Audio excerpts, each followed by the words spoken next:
Okay, so imagine you are gliding silently way out there above the world's deep blue highways, and then suddenly this thing appears below you, an impossibly large, almost perfectly circular disc just moving with this hypnotic slowness, a massive silver shadow, and it seems totally indifferent, completely unbothered by anything happening around it. We're talking about the ocean sunfish, a creature so vast, so heavy, and yet, it seems almost fragile. It lets seabirds literally peck pieces off it just to get cleaned. That's it, exactly. That unmistakable, almost alien presence of the ocean sunfish, Mola mola. And today, yeah, we're doing a deep dive into this true giant of the sea. People sometimes call the pancake of the sea, which, well, kind of fits. To give you a sense of scale right off the bat, a mature sunfish can easily weigh a ton, easily. But the biggest one ever documented, it was an almost perfect circle, 3.3 meters across, and it weighed over 2 tons. Wow, over 2 tons. To put that into perspective for you, that's like that single fish weighs as much as a fully grown giraffe, a big one. But unlike a giraffe, which is all legs and built for moving, the sunfish is shaped like a giant, floating, well, like a stone disc. Which brings us to this first kind of surprising fact about their size. For ages, Mola mola was known as the world's biggest bony fish. But that title, it actually got overturned pretty recently. Just barely, though. That's right. The new heavyweight champ is a really close cousin, lives in the same family, Mola alexandrini. You might know it as the bumphead sunfish. And yeah, a specimen of that species weighed in over 2,700 kilograms, so it took the record. But it's important to remember, like you said, they're both in the Mollidae family. There are 5 living species, and they all share that characteristic flattened disc shape. And that shape, it's so distinctive, it literally defines their name, doesn't it? It does. Mola comes straight from the Latin word for millstone, which, I mean, look at it. It's pretty accurate. Yeah, totally descriptive. But here's where it gets weird, right? You look at this fish, this huge, kind of clumsy body, this strange lack of a proper tail. It just looks ancient, like something left over from, I don't know, 100 million years ago, an evolutionary relic. And that's the fascinating contradiction. Despite looking like some kind of living fossil, this whole group of fish, they're actually among the youngest fish lineages in the ocean. Our sources show they only pop up in the fossil record about 50 million years after most other modern fish we'd recognize. 50 million years later. So they're basically newcomers, evolutionarily speaking, but they adopted this body plan that just seems, well, kind of inefficient and really old-looking. So why? Why would evolution settle on this design so late in the game? Well, the general thinking among researchers is that their unique specializations, things like their highly modified fins and jaws, let them exploit niches that maybe weren't available before or weren't being used efficiently. They're definitely not built for speed. They're built more for just holding their position in the water column and very efficiently processing huge amounts of a very specific, very abundant food.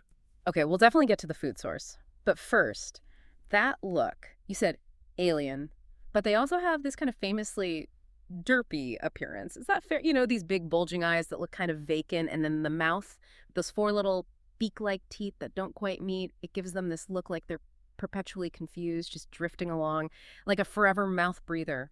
Yeah, derpy is often used. And here's where things get interesting again. Those mouth parts you see, they're a bit misleading. The really crucial bit for chewing and sorting food isn't that beak at all. What's absolutely essential for them are teeth located much further back, deep inside their throat.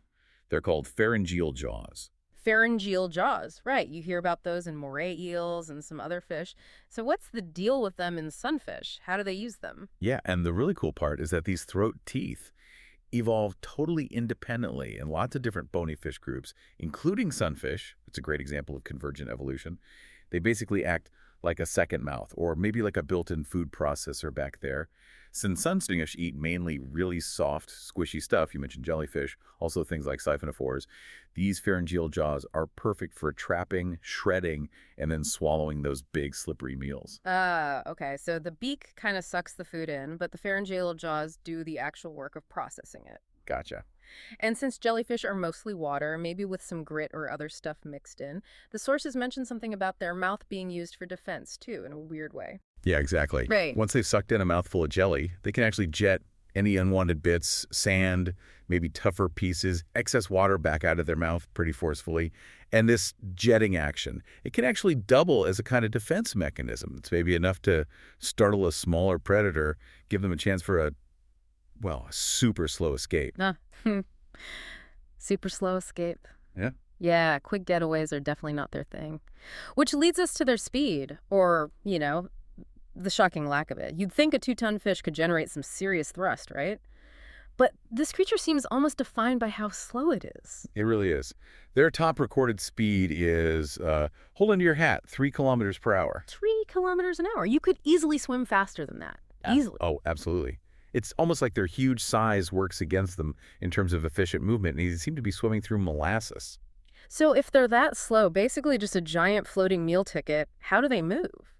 Most fish use their tail fin, the caudal fin, like a propeller, but the sunfish is obviously missing that main engine. Right. They kind of make up for a lack of a proper tail with just sheer fin surface area elsewhere. They move by flapping their hugely exaggerated dorsal and anal fins, so the top and bottom fins. They flap them side to side like massive, really awkward wings. It's quite similar, actually, to how their relatives, the pufferfish and porcupine fish, move. It looks really inefficient, kind of floppy, but it gets them where they need to go, eventually. And that little frill they have at the back where a tail should be, it looks like a ruffled edge connecting the top and bottom fins. Ah, yes, that's the pseudotail. It's called the clavus. And unlike a real caudal fin that pushes the fish forward, the clavus basically just acts as a rudder for steering. And here's the key thing for their iconic shape. The clavus doesn't grow along with the rest of the fish's body. That's precisely why the sunfish keeps that perfectly round sort of cutoff shape its whole life. It's like its whole development just stopped. Arrested evolution right there. Wow, a rudder instead of an engine. It's just a whole system built for drifting slowly, which I guess lets them cruise pretty comfortably through their habitat. They're found globally, right? In warmer waters. Yep, pretty much worldwide in tropical and temperate zones. And they can handle surprisingly cold water sometimes, too. We know they can tolerate temperatures down to about 2 degrees Celsius. 2 degrees? That's really cold. It is. And when they do get chilly, they rely entirely on the surface environment, which is actually how they got their common name. They float right up to the surface, tilt over onto their side, flat like a pancake, and just soak up the sun's rays. They thermoregulate just like a giant 2-ton swimming reptile. Hence, sunfish. Okay, that makes perfect sense. So basking warms them up. But the sources pointed to another really critical reason for this surface floating behavior, didn't they? Something about parasites. Exactly right. It serves a crucial second purpose, parasite removal. Their huge, slimy bodies are basically prime real estate for parasites. They can host over 40 different types of parasitic organisms living on their skin and gills. So, floating there, motionless at the surface. It's basically an open invitation, like putting up a sign saying cleaning station open for seabirds, especially gulls. The birds fly down and pick off the parasites. It's a feast for them. Right, a mobile buffet. So it's like a cleaning symbiosis, but the sunfish has to pay a pretty literal price for it, huh? If you've got hungry birds pecking all over you, what stops them from going for the eyes or taking chunks of flesh? That sounds like a terrible deal. It definitely seems risky, but they have this really ingenious adaptation to manage it, to protect themselves from, say, an overly enthusiastic gull. The sunfish has this specialized muscle. It lets them pull their huge, kind of vacant-looking eyes deep back inside their sockets. They pull their eyes in. Yeah, they basically retract them for protection. Go temporarily blind, you could say, just to keep the eyes safe while the birds are pecking away nearby. That is absolutely wild, a muscle just for retracting your eyeballs from your cleaning crew. And they just accept that, yeah, some actual skin or flesh might get torn away with the parasites. That's just the cost of doing business in the ocean. Seems to be. It's the price of cleanliness, apparently. Yeah. But thankfully for them, their sheer size and that incredibly thick, leathery skin protect them from most major predators. Most, okay. But not all. Not all, no. Yeah. Big sharks, orcas, Yeah. they will definitely prey on sunfish. But the sources highlight some really disturbing behaviors, specifically from sea lions. Apparently, the sea lions will sometimes attack sunfish almost like they're playing with them. They'll tear off fins or chunks of flesh, not necessarily to eat the whole thing, but just for sport, it seems. And then when they get bored of these twisted little games, they just abandon the injured, helpless sunfish. It just sinks slowly to the bottom and dies. Oh, that's awful. That's just brutal. Actively tormenting them and then leaving them to die. It really underscores how tough the natural world is. And sadly, it seems like many of the biggest threats to adult sunfish actually come from another large mammal. Us, humans. Yeah, unfortunately. We're talking about human-caused threats that are especially dangerous for an animal that spends so much time just passively hanging out near the surface. Things like boat propellers and rudders, they easily hit and kill floating molas. It's a major issue. Drift gill nets are also a huge problem. They can scrape off the sunfish's protective mucus layer, damage their skin, or even worse, sometimes fill their gills with air if they get tangled near the surface, which can be fatal. And then there's the plastic problem, which affects so much marine life. For the sunfish, a floating plastic shopping bag. Well, it looks distressingly like a jellyfish, doesn't it? Which is their main food. Exactly. It's a deadly mistake. Yeah. They swallow the plastic thinking it's food, and it can choke them or just clog up their stomach so they can't eat properly, leading to starvation. It's tragic. And all this brings us to something kind of confusing for scientists, right?